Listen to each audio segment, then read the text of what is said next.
কোরবানির চাঁদ আসতেছে, তাই না? জিলহজ মাসের কিছু আমল আছে যেটা চাঁদ ওঠার আগেই করতে হয়। চাঁদ ওঠার আগে যদি বলে না দেই তাহলে ওই আমলটা আপনি করতে পারবেন না। সেগুলি বলা উচিত হবে না? দরকার নাই? জোরে বলেন না কেন? জিলহজ মাসের কিছু আমল আছে যে আমলগুলি এরকম। রাসূল পাক সাল্লাল্লাহু আলাইহি ওয়াসাল্লাম আর সহি, আমি হাদিস শরীফ নিয়ে এসেছি। আমি তো কেতাব ছাড়া কথা বলি না, আমি তো সারা জীবন মুখস্থই আপনাদের শোনাইছি। ইদানিং আমি দেখে দেখে শোনাচ্ছি যাতে করে কথাগুলি আপনারা পূর্বের কথাগুলো কম্পেয়ার করতে পারেন বর্তমান কথার সাথে, যে হুজুর তো মুখস্থ বলতো আগে, সেই কথাগুলি কি ঠিক ছিল নাকি ভুল ছিল। এই জন্য আমি কেতাবের পৃষ্ঠা খুলে খুলে, এই যে দেখেন নিয়ে আসছি সহি তিরমিজি শরীফ, তিরমিজি ভলিউম 2 খণ্ড একসাথে রয়েছে। এটা 2 খণ্ড হয়, কোনো কোনটা একটা খণ্ডের মধ্যে ওর করা হয়। আবু দাউদ শরীফ সিয়াজেত্তার, এটাও 2 খণ্ড একসাথে রয়েছে। এখানে কোনো কোনোটাতে 2য় খণ্ড হয়, প্রথম 2 খণ্ড হয়। এই কেতাবগুলো থেকে আমি ডাইরেক্ট কথা বলবো যাতে করে আপনারা সহজে বুঝতে পারেন যে আমার পূর্বের কথাগুলো সঠিক ছিল, ব্যাঠিক ছিল না। কারণ বাতিল ফেরকা অনেকেই প্রমাণ বলেছে যে ডক্টর আশরাফ সিদ্দিকী চ্যালেঞ্জ ভিত্তিক কথা বলে, মুখস্থ কথা বলে, সেগুলি আছে কি না জানবো কি করে। মুখস্থ বলে, মানে মুখস্থ বলা দরকার নাই, কারণ পরীক্ষায় যাবেন লিখবেন দেখে দেখে, যাতে নকল মার্কা হুজুর কথা কোনো দেখেন। বাবা মুখস্থ লেখা লাগে না, দেখে দেখে লেখা লাগে। তা আমরা মুখস্থ করেছিলাম, মুখস্থ লিখছি। এখন যারা বলে যে মুখস্থ বলো ঠিক আছে কি নাই জানবো কেমনে, তারা আসলেই বুঝতে পেরেছে ওরা মুখস্থ করা পারে না, ওরা মুখস্থ করে না, ওরা দেখে পড়ে, মানে পরীক্ষাও দেখেই দিয়েছে। ধান্দাবাজ, সলচাতুরিবাজ। যাই হোক, আমি আপনাদের ক্ষেত্রে কষ্ট দিতে চাই না। নখের বিষয়টা এসেছে ইসলামী শরীয়ত, বলবো?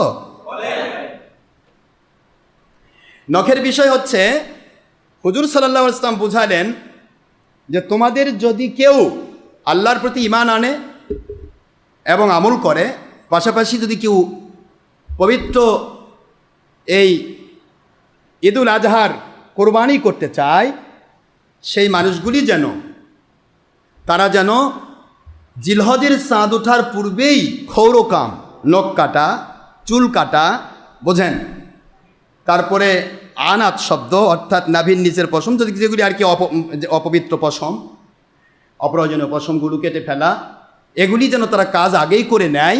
চাঁদ ওঠার পরে কোরবানি করার পূর্বে যেন আর না কাটে, কোরবানি করার পরে সে কাটবে, সেটা সেদিনই পারুক পরের দিন পারুক, পরে কাটবে। এটা হুজুরের নির্দেশ। সুবহানাল্লাহ। আরেকটা বিষয় হলো, যারা কুরবানি দিতে পারছে না, গরিব মানুষ, অসংখ্য গরিব আছে যারা কুরবানি ওয়াজিব হয় নাই। আল্লাহর বন্ধুকে বলা হলো হুজুর কুরবানি তো আমি কি কুরবানি দেব? আমার একটা মাদি উট আছে যেটা দুধ দিয়ে আমার জীবিকা নির্বাহ হয়। কোন রহমতের নবী আমার! যদি দুধ দিয়ে জীবিকা নির্বাহ হয়, এইটা কি আমি জবে করব, কুরবানি করব? হুজুর বলেন না,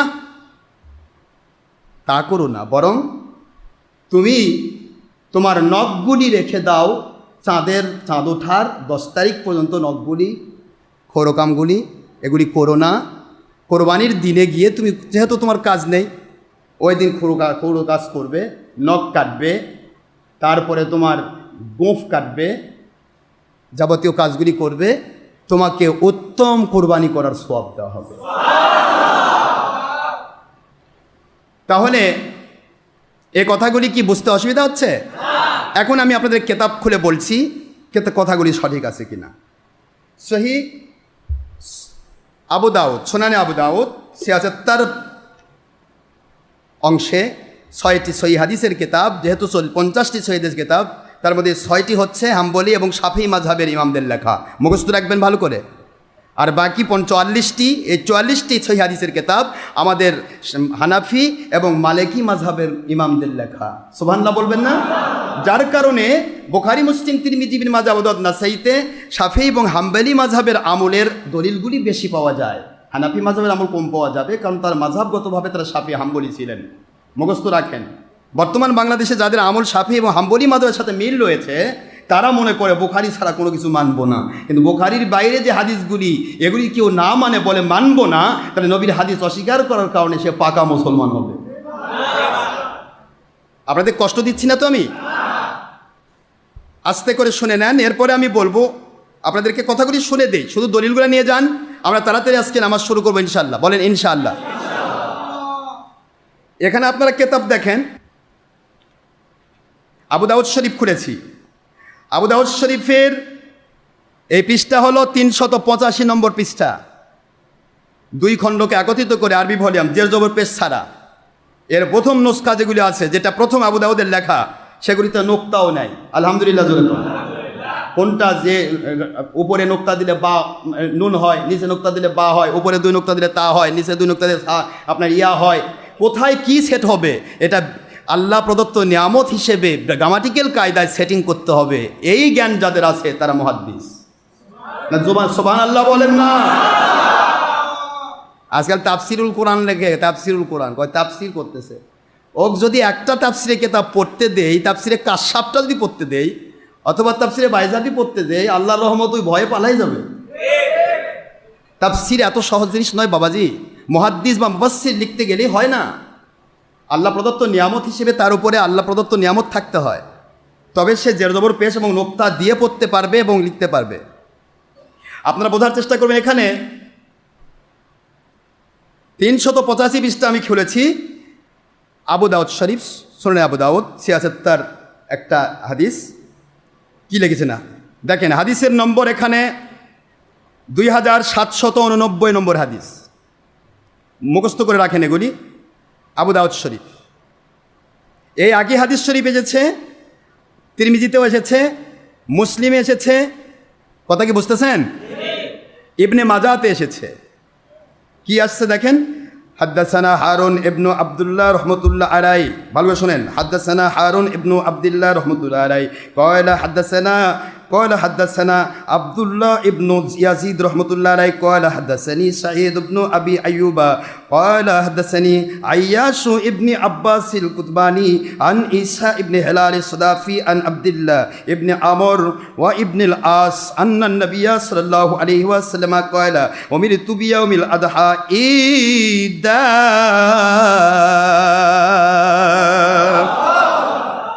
جعله الله تبارك وتعالى لهذه الأمة جعله الله تبارك وتعالى لهذه الأمة. قال الرجل أرأيت إن لم أجد إلا منيحة أنثى فأضحي بها. قال لا ولكن تأخذ من شعرك وأظفارك وتقص شاربك وتهلك عانتك فتلك تمام أضحيتك عند الله.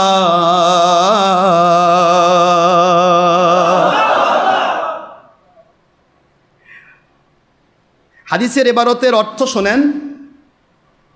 হাদ্দাসানা আমাদের কাছে হাদিস বর্ণনা করেছেন হারুন ইবনু আব্দুল্লাহ, আব্দুল্লাহর ছেলে হারুন। এরপর হাদিস বর্ণনা করেছেন তিনি, কলা বলতেছেন আব্দুল্লাহ ইবনু ইয়াজিদ, তিনি আমার কাছে হাদিস বর্ণনা করেছেন। কলা তিনি বলেছেন হাদ্দাসানি, আমার নিকটে হাদিস বর্ণনা করেছেন সাইয়্যিদ ইবনু আবি আইয়ুব, আবু আইয়ুব রহমতুল্লাহ, তিনি হাদিস বর্ণনা করেছেন। কলা তিনি বলেছেন হাদ্দাসানি, আমার নিকটে হাদিস বর্ণনা করেছেন আয়াশ ইবনে আব্বাস আল কুতবানি, তিনি আমার নিকটে হাদিস বর্ণনা করেছেন।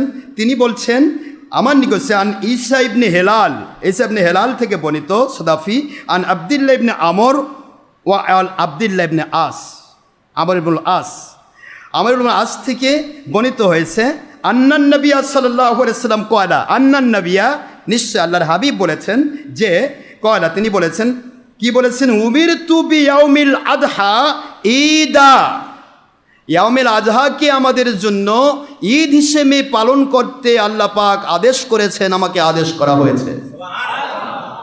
সুবহানাল্লাহ। জালাহুল্লাহু তাবারাকা ওয়া তাআলা লিহাযিহিল উম্মাহ, এই উম্মতের জন্য এটাকে ঈদ বানিয়ে দেওয়া হয়েছে। ক্বালার রাজুল, একজন ব্যক্তি বললেন, আর রাআইতা ইল্লাম আজিদ ইল্লা মানিহাতান, মানিহাতান একটি এমন একটি উট আমার আছে, ও আল্লাহর বন্ধু, এমন একটি উট আমি গরিবের আছে, যে উটটি মানিহা, মাদি উট, দুধ দেওয়া, দুধ বিক্রি করে আমার জীবন যাপন হয়। এইটি কি, এটাকে আমি কি করব? আফা আদাহিউ, আমি কি এটা জবাই করব, এটা কি কোরবানি করব? সুবহানাল্লাহ বলেন। ক্বালা রাসূলুল্লাহ সাল্লাল্লাহু আলাইহি ওয়াসাল্লাম, আল্লাহর বন্ধু বলেন, না, তোমার মতো গরিবের উপরে কোরবানি ওয়াজিব নয়। সুবহানাল্লাহ বলেন। ওয়ালাকিন, তবে তা খুদু রেখে দাও, বুঝতে পারতেছেন আপনারা? তা খুদু রেখে দাও, মিন শারিকা তোমার চুল, ও আদফারিকা তোমার নখ, মানে জন্মের মতো নাই 10 দিন চাঁদের সাথে, চাঁদ ওঠার আগেই কেটে নিতে হবে, তারপর চাঁদ ওঠার পর। আদফারিকা ওয়া তাকাসসু শারিবাকা, শারিবুন মানে হলো মোস, বুখারী হাদিস, কাসসু শাওয়ারিব অতাফিরুল লিহিয়া, তোমাদের দাড়িকে লম্বা করো, মোসকে ছোট করো। আজ আমার হুজুরেরা মোস ছিলে ফেলে, একবার ছিলে মানে চামড়াও ছিলে, এরকম ভাব। এটা শিলার কথা আসেনি, এসেছে ছোট করা। হ্যাঁ বাবা আমার কথা বলেন, ছোট করতে হবে। তাকুস্সু শব্দটা, কস্সুন শব্দের অর্থ বোঝেন তো? কস্সা ইয়াকুস্সু তাকুস্সুন অর্থাৎ ছোট করে ফেলা, কেটে ফেলা, ছোট ছোট করা। শারিবাকা তোমার মোষ ছোট করবে, মোষটা রেখে দিবে, অর্থাৎ এটা রেখে দেবে এই কয়দিন। ওয়াত্তাহালিক ওয়া আনাতিকা, এই কদিন রেখে দিয়ে কোরবানির দিনে বা পরে এটা কি করবে? কাটবে। তাহলে কো আনাতিকা তোমার অপ্রয়োজনীয় পশমগুলো যা যা আছে বুঝে নেবেন। ফাতিলকা এই যে তুমি কাজটা করলে, তামাম বোঝেন তো, পুরা একটা তামাম উদহিয়াতিকা ইনদাল্লাহ,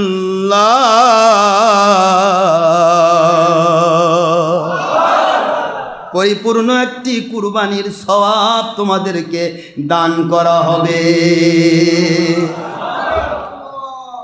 বুঝতে অসুবিধা হয় বাবাজি? এই হাদিস মিশকাত শরীফের 129 পৃষ্ঠা, আরবি বলিয়াম, খুললেই পাবেন। নাসাই শরীফের ইসলামী ফাউন্ডেশনের 4th নম্বর খণ্ড, খুললেই পাবেন 252 পৃষ্ঠার 4366 নম্বর হাদিস। এই হাদিসের পরবর্তী মিসদাকের হাদিস আরেকটা আসতেছে, আমি আপনাদের বলে দেই, না বলে দিলে তো সমস্যা হবে। বলে না দিলে বলবেন যে হুজুর দলিল দেয় না, শুধু কথা বলে। আমরা কিন্তু দলিল ছাড়া কথা বলি না বাবা, কারণ কোরআন বলেছে হাতু বুরহানাকুম ইন কুনতুম সাদিকিন, সূরাতুল বাকারা 111 এবং সূরাতুল নমলের 164 নম্বর আয়াত। এটা হলো সূরা বাকারা, অর্থাৎ সূরাতুল নমল। আল্লাহ পাক স্পষ্ট করে দিয়েছেন, যদি সত্যবাদী হও, হালাল হারাম বললে, জায়েজ নাজায়েজ বললে, কোনো কথা বললে দলিল দাও। জোরে বলুন সুবহানাল্লাহ। কারো ব্যক্তিগত কথা বলা যাবে না বাবাজি, ইচ্ছা মতোই আমল করা যাবে না। তো এখানে আমরা কেনই আমলগুলি করব? কারণ হাদিসটি সহিহ। হাদিসটি কি? পরের হাদিসে আসেন, এবার হাদিস নম্বর 2791, আবু দাউদের হাদিস। ওটা ছিল 89, মনে থাকবে তো নাকি? ওটা ছিল 2789, এবার আসতে 2791। বাবুর রজুল, এটা হলো সবার জন্য, গরিব মিসকিন এমনকি কোরবানি দাতা সবার জন্য, মুখস্থ রাখেন এই হাদিসটা। বাবুর রজুল ওই ব্যক্তি, ইয়া খুদু রেখে দেবে, মিন শারিহি তার চুল, ফিল আশরি এই 10 দিন, বুঝতে পারতেছেন আপনারা? বাবের নাম ওয়াহুয়া ইউরিদু আন ইউদহি, যদি সে কোরবানি করতে চায় তাহলে এই 10 দিন সে কাটবে না। সুবহানাল্লাহ বলবেন না জোরে? চুল দাড়ি সব রেখে দেবে, এটা বাবের নাম, বাব নম্বর 3 অধ্যায়। এবারে আপনার হাদিস নম্বর 2791। حدثنا عبيد الله بن معاذ رحمة الله عليه قال حدثنا أبي قال حدثنا محمد بن عمرو رحمة الله عليه قال حدثنا عمرو بن مسلم الليثي رحمة الله عليه قال سمعت سعيد بن المسيب يقول سمعت أم سلمة تقول قال رسول الله صلى الله عليه وسلم من كان له ذبح يذبحه فإذا أحل هلال ذي الحجة فلا يأخذن من شعره ولا من أظفاره شيئا حتى يضحي। আল্লাহর বন্ধু বলেন, দুনিয়ার মুসলমানেরা, এই হাদিসটা আপনারা কোথায় পাবেন? আবু দাউদ শরীফ দেখলেন। এরপরে আসেন নক্কাটা, এটা মুসলিম শরীফের 2য় খণ্ড, আরবি ভলিউম 2 নম্বর খণ্ড, 156 পৃষ্ঠা, সহিহ মুসলিম 1967 নম্বর হাদিস, যে তাকরার ছাড়া, আর তাকরার সহ মুসলিমের হাদিস 4931 নম্বর হাদিস। বুঝতে পারছেন বাবা? তাকরার বোঝেন তো? একই হাদিস একটা কেতাবে বিভিন্ন বিষয়ে একটা হাদিস বারবার এসেছে, 3 বার 4 বার 5 বার, এভাবে আসার কারণে হাদিস নম্বরটা বেশি হয়ে গেছে, 4000, এখানে 4931 নম্বর হাদিস হয়ে গেছে। ওই একই হাদিস একটা একটা করে যদি ধরা হয়, আর যেগুলি বিভিন্ন প্রসঙ্গে আছে, একই হাদিস প্রসঙ্গ ভিত্তিক হাদিস বাদ দিয়ে একটা করে ধরা হয়, তাহলে হাদিসের নাম্বার পড়বে 1967 নম্বর হাদিস। কথা কি বোঝা যায়? পরে গিয়ে বলবেন আমি তো পাইলাম না, এটা হবে আপনার ছলচাতুরি, যার কারণে আমি সুন্দর করে বুঝে দিচ্ছি। কষ্ট হচ্ছে না তো আপনাদের? এবার আসেন, এখানে আল্লাহর হাবিব বলেন ক্বালা রাসূলুল্লাহ সাল্লাল্লাহু আলাইহি ওয়াসাল্লাম, নবী পাক সাল্লাল্লাহু আলাইহি ওয়াসাল্লাম বলেন, মান কানা, যেই ব্যক্তি, লাহু যাবহুন, যে কোরবানি করা যার উপর ওয়াজিব হয়েছে, ইউজাব্বিহাহু, যেটা সে জবহ করতে চায়, ফাইদা আহাল্লা হিলালা দিল হিজ্জা, জিলহজ্জের চাঁদ ওঠার পূর্ব মুহূর্ত থেকে জিলহজের আপনার কোরবানির পূর্ব মুহূর্ত পর্যন্ত, ফালা ইয়াখুদান্না মিন শারিহি ওয়ালা মিন আজফারি, শারি মানে তার চুল দাড়ি যেন না কাটে, মিন আজফারিহি, নখ যেন না কাটে, শাইআন হাত্তা ইউদহি, কুরবানি হওয়ার পূর্ব মুহূর্ত পর্যন্ত। জোরে বলুন সুবহানাল্লাহ। কথা কি বুঝতে অসুবিধা হয়েছে? তাহলে এই হাদিস শরীফ বোঝা গেল যে আমরা চুল দাড়িগুলি যেটা যার আছে সেটা, আপনি দাড়ি তো আর কাটবেন না, দাড়ি তো আর কাটবেন না, কিন্তু অন্যান্য যেগুলি কাটার প্রয়োজন, নখ কাটা, এগুলি চাঁদ ওঠার আগে করে নেবেন। ঠিক আছে বাবা? না ভুল হলো আবার? ভুল হয়নি তো আবার? মাশাআল্লাহ। এই হলো একটা আমল আমি আপনাদের শিখাই দিলাম। আমলটি করতে হবে, যেহেতু চাঁদের আগে এগুলো আমার বলে দেওয়া জরুরি। এরপরে আমি একটা কথা বলবো, সেটা আমি পরে আসতেছি, এখনই এর কিছুক্ষণের মধ্যে আমি শেষ করে দিব। এই হাদিস থেকে আমি আপনাদেরকে আবু দাউদ শরীফ থেকেই কথা বলি, এটাও খুলে দেখাচ্ছি, আমি সবই দেখাবো, ধীরে স্থিরভাবে বোঝার চেষ্টা করবেন। এখানে আমি আপনাদেরকে একটা কথা বলি, রসুল পাক সাল্লাল্লাহু আলাইহি ওয়াসাল্লাম ওনার কথাগুলি মানাই হলো আল্লাহ পাকের হুকুম মানা। কি ঠিক আছে তো? মায়ুতিউর রসুল ফাকাদ আতা আল্লাহ, সবাই জানেন কোরআন শরীফের সূরাতুন নিসার 80 নম্বর আয়াত, 4 নম্বর সূরা 5 নম্বর পারা, আয়াত শরীফ নম্বর 80। আল্লাহ বলেছেন, যে ব্যক্তি আমার নবীকে মেনে নিল সে আমাকে মানলো, কারণ আমার নবীকে মানার আদেশ আমি আল্লাহ করেছি। যারা বলুন সুবহানাল্লাহ। কথা কি বোঝা যায়? এখন ওই আল্লাহ আবার বললেন, ওয়া উলিল আমরি মিনকুম, সূরা নিসা 60 নম্বর আয়াত, যে ব্যক্তি আমার নবীকে মানতে চায়, আমাকে মানতে চায়, কিয়ামত পর্যন্ত যারা আল্লাহ এবং আল্লাহ নবীর মত অনুসারে চলেন, কোনো সলচাতুরি বা দলের স্বার্থে বিক্রি হন না, মত অনুসারে যারা চলেন, ওই সমস্ত উলিল আমরের ব্যাখ্যা মেনে নেওয়া আমি আল্লাহর আদেশ।